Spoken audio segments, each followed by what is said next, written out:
Israel has always been the center of attention, be it the tensional atmosphere prevailing in the Middle East or the battle for occupation of the Temple Mount. But some concerning reports about the Third Temple are out from Israel that terrifies people all over the world. So does the temple really belong to the state of Israel? What does this mean for the future of Israel and the whole world? Ever since 1967, there has been a movement to reconstruct the Holy Temple in Israel. Nearly 1,000 years before the birth of Jesus Christ, King Solomon built the first temple here. This is the Temple Mount. But now it's not occupied by the Israelites. The only barrier to the new temple is the Dome of the Rock, which is currently located on the Temple Mount. After Solomon's temple, the second temple was constructed in its place after Nebuchadnezzar destroyed the first one. King Herod later added to it, making it one of the biggest buildings ever erected at the time. When the Romans attacked Jerusalem, they destroyed the temple, putting an end to it. According to the Bible, there will be a third temple, and it will exist during the Great Tribulation, when the prophet Daniel predicts that the prince who is to come will enter it and halt the sacrifices in the middle of the tribulation. He's referring to this temple. And by the prince, he's referring to the Antichrist. And he shall make a strong covenant with many for 1 week, and for half of the week he shall put an end to sacrifice and offering. And on the wing of abominations shall come one who makes desolate, until the decreed end is poured out on the desolator. In 2 Thessalonians, the Apostle Paul also refers to the temple when he says to the man of lawlessness, "Will defile the temple by going inside and claiming to be God."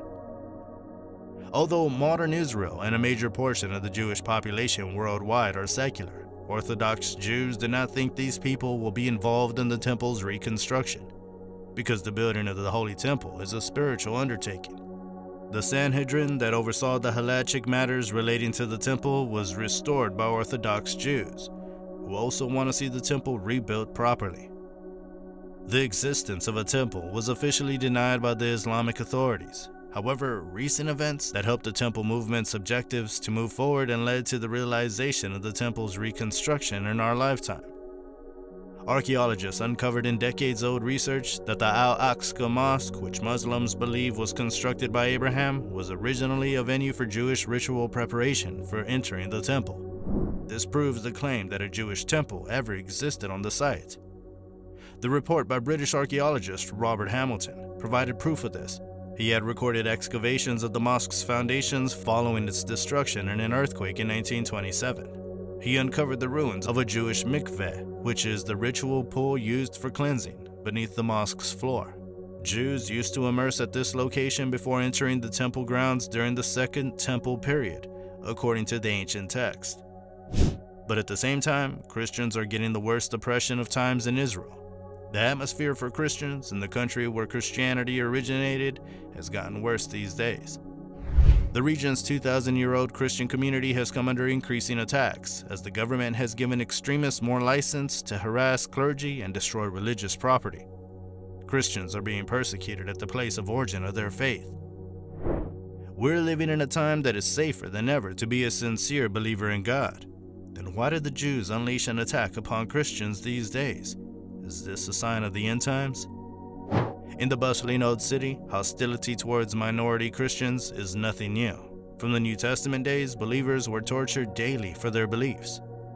Church leaders worry about Israel settlers' efforts to advance the Jewish control of the occupied West Bank and East Jerusalem.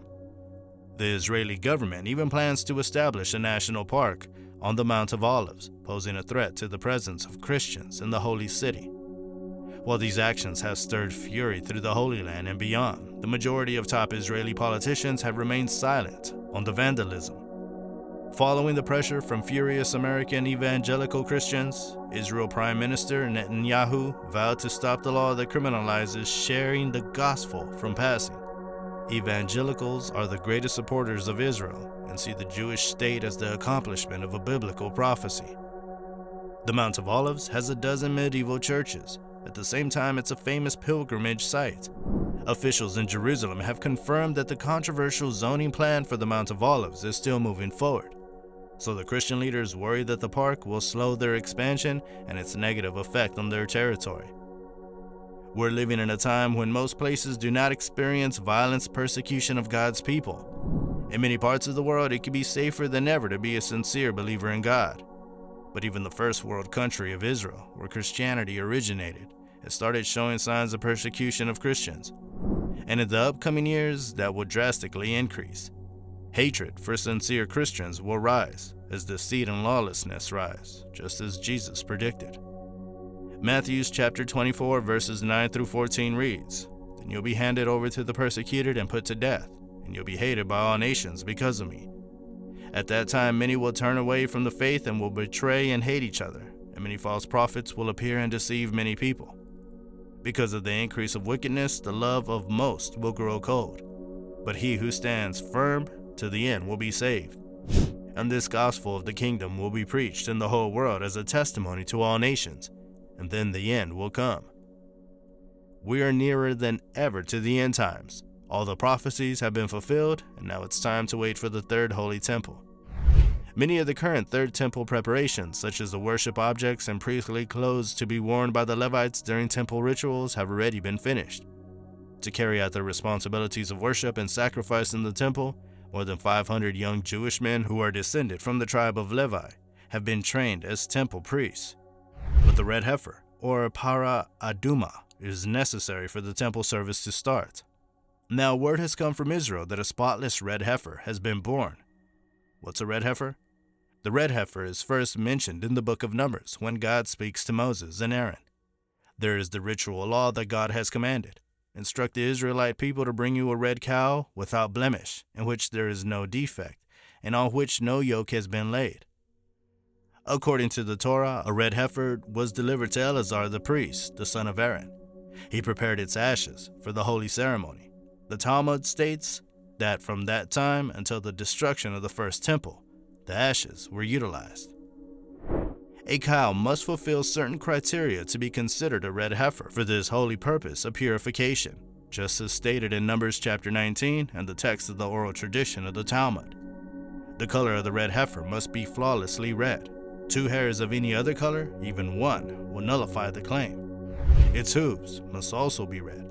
The cow must be 3 or 4 years old. Animals younger than that can't be utilized, but older ones could.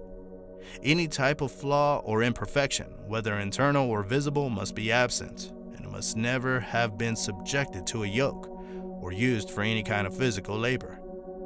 The ritual burning of such a flawless creature has only occasionally taken place throughout Jewish history, since it's so elusive. According to Jewish law, also known as halakha, all Jews living today are impure due to their direct or indirect interaction with the deceased. Because of this, observant Jews are forbidden from visiting certain areas of the Temple Mount for fear of stepping on the Holy of Holies. Ritual impurity or defilement can result from a variety of factors, but exposure to death is one of the worst.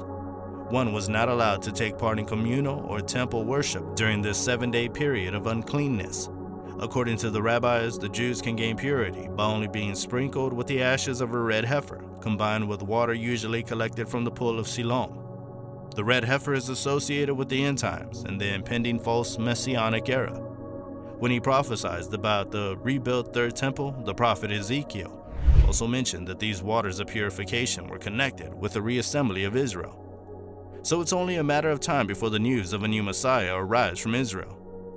Jesus said, "Blessed are those slaves whom the master will find on the alert when he comes. Truly I say to you, that he will prepare himself to serve, and have them recline at the table, and he will come up and serve them."